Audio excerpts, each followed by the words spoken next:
time to be so vulnerable.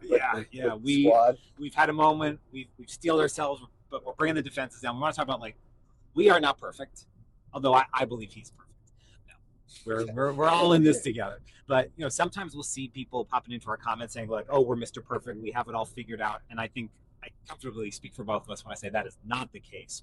We are constantly in progress. I always say in like my Instagram bio is just a guy trying to be a better man.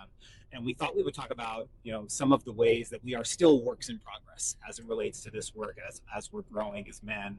And to kick us off, I'll say one for me, and we've talked about this a little bit on this ride, but I am absolutely one of those men who has a tendency to solve a problem before I allow someone to feel seen and heard for their feelings. An example that I will give you, I have an ex-girlfriend where we had a dog, and the dog, right after we had gotten her, peed on her shoes one day.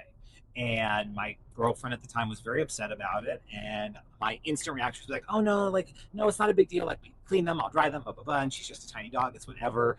And she got mad at me and she was like, no, like, it sucks. And it's allowed to suck. Like, I just want it to suck for a few minutes and then we can deal with fixing it. But I want to feel bad about this for a moment. Like, I just want to acknowledge, this isn't great.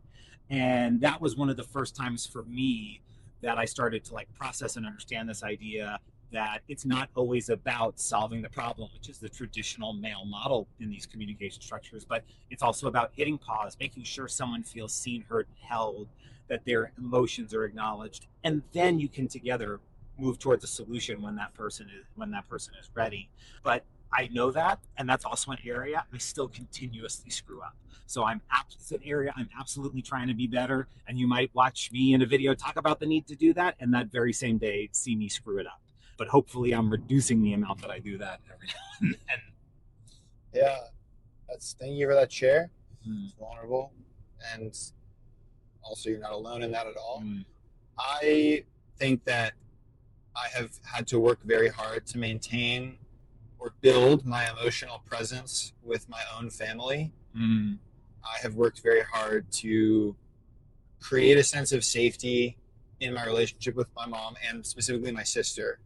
Like my older sister, Emily, she actually goes by Love a lot of the time because she wants to bring love into the world and like be a beacon of love, which is a beautiful, really beautiful chosen name for her that she's kind of trying on more recently. And I have often centered myself in my own healing journey with my father wound and with my PTSD.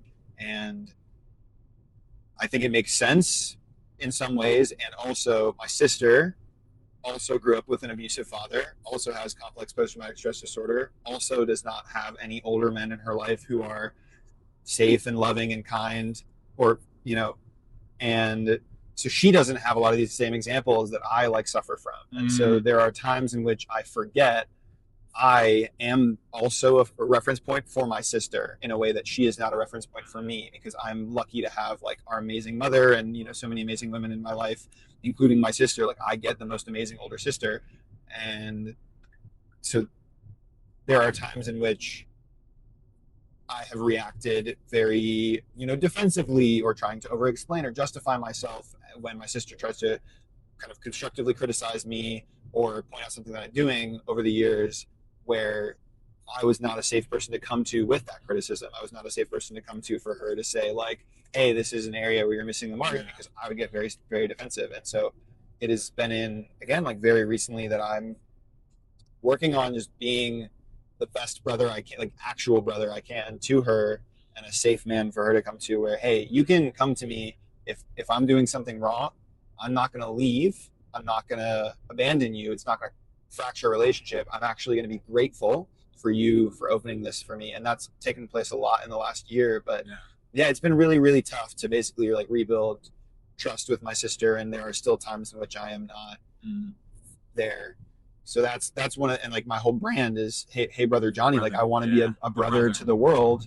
And I think I do that so well in so many spheres of life and with so many relationships. But the one in which I'm constantly like, hey, I really need to work, continue to work is with my older sister. Yeah, I see that, and I I feel like I understand. I obviously don't know the dynamics, but like I understand that. Oh, I feel like I'm so good at X in this area. Why aren't I succeeding at it in this one? So like I understand what that pain feels like, but I can say I feel like if you bring even a smidgen of what I've seen you bring to your interactions with your extended family in the past week, like I know that you are channeling that energy towards the right direction, and I'm excited to see how that relationship with her continues to develop for you. I hope to meet love one day so I can experience that love. You guys will get along great. Yeah. You both tell stories about how silly I am. Yes, we will absolutely be swapping stories after this. I'll say another area that I struggle, which is something we've talked about on this trip as well, though not on, I don't think on camera yet, is I am absolutely still unlearning some internalized homophobia, as all of us have in this patriarchal society we live. Because, and for me, I know the way it is manifested in my inability to name my queer identity. You know, in the past 5 years, have had a more open sexual journey than I had previously, which has allowed me to act on some thoughts and impulses I had for a number of years. And I have been not uncomfortable with those experiences, but uncomfortable in naming myself into that category. And there's a lot of reasons for that. Some of which I tell myself are not feeling like I get to claim that title because I didn't have it for the longest time. But even if that is true, that still has to do with I didn't do that because of that ingrained homophobia. So I'm continuing to work on unlearning that so that I can be a better example of like living as an authentic whole self, you know, to the whole world, or at least to my universe of it.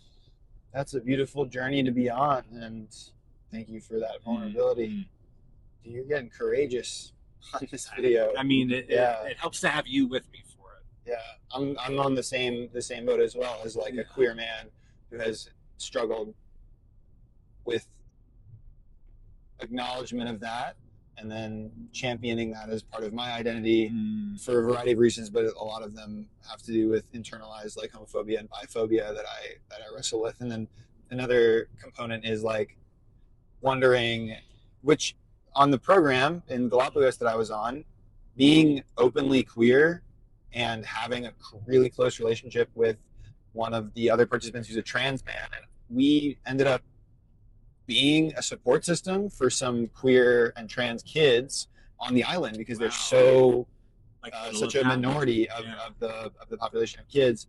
And they like Gabo ended up going to one of these kids' parents for like a whole day for lunch and some tea and coffee and stuff, and talking to them to help support that parent in how do I show up for my queer kids, which is amazing. And then I also had moments of like texting and being like just being a support system and back and forth and some side conversations and like, hey, especially trans masc kids, like you are leaders in your school in showing people what healthy, wonderful masculinity can be, and so don't try to change yourself to conform to what these other boys are doing. Like you get to show them what they should be doing. And so it's a way in which this like queerness and acknowledging that in myself and being more open about it has been amazing and has created a support for other people and an inspiration and relatability where people found none, and safety for people who didn't realize that like someone who sometimes presents and acts and looks like me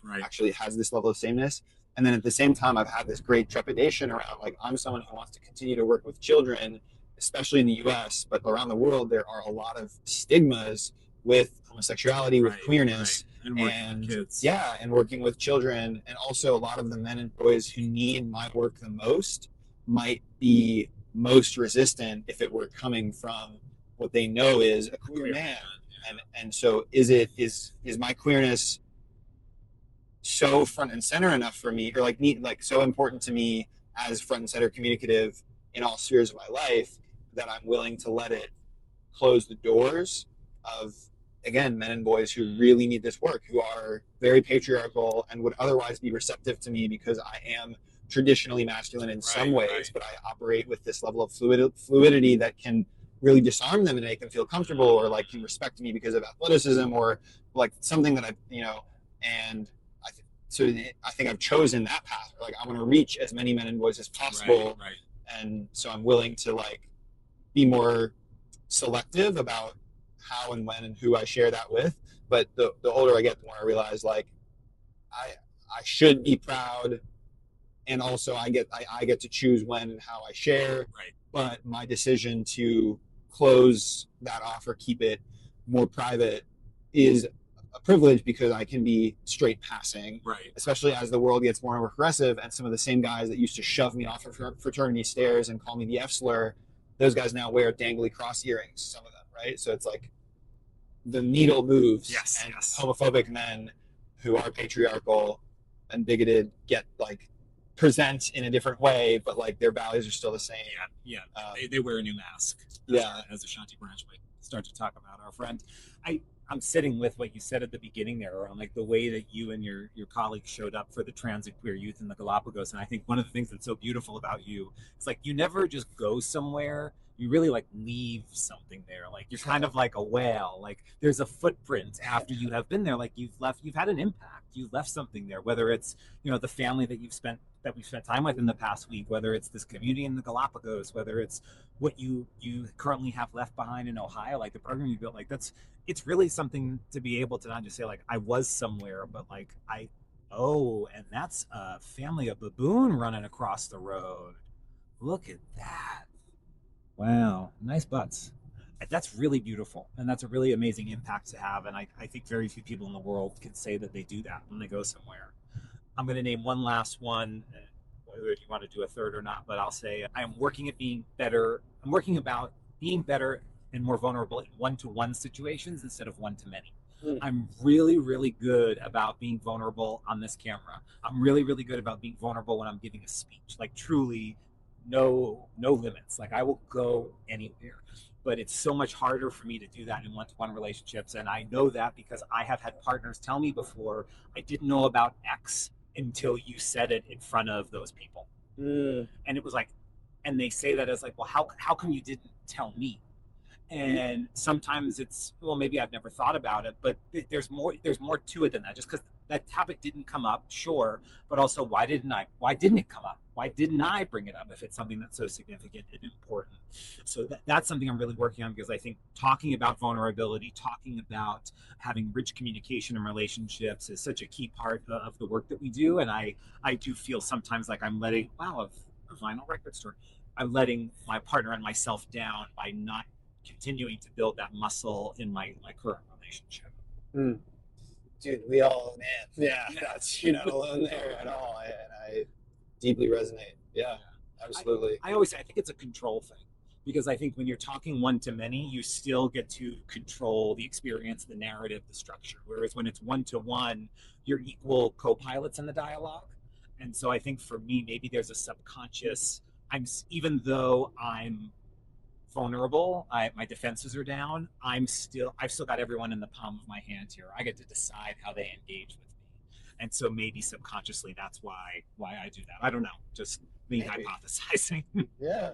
No, I think it's good to ask yourself that question and hypothesize. Thank you for that vulnerability in this one-to-one context, even though the camera is rolling. And I applaud you on your journey to do that. I know that your partner and so many more of your relationships, friends and family, will benefit from you working on that actively. Yeah, absolutely. To know you is a gift, right? Like to know more parts of you authentically is a gift. All so yeah. Thanks, guys.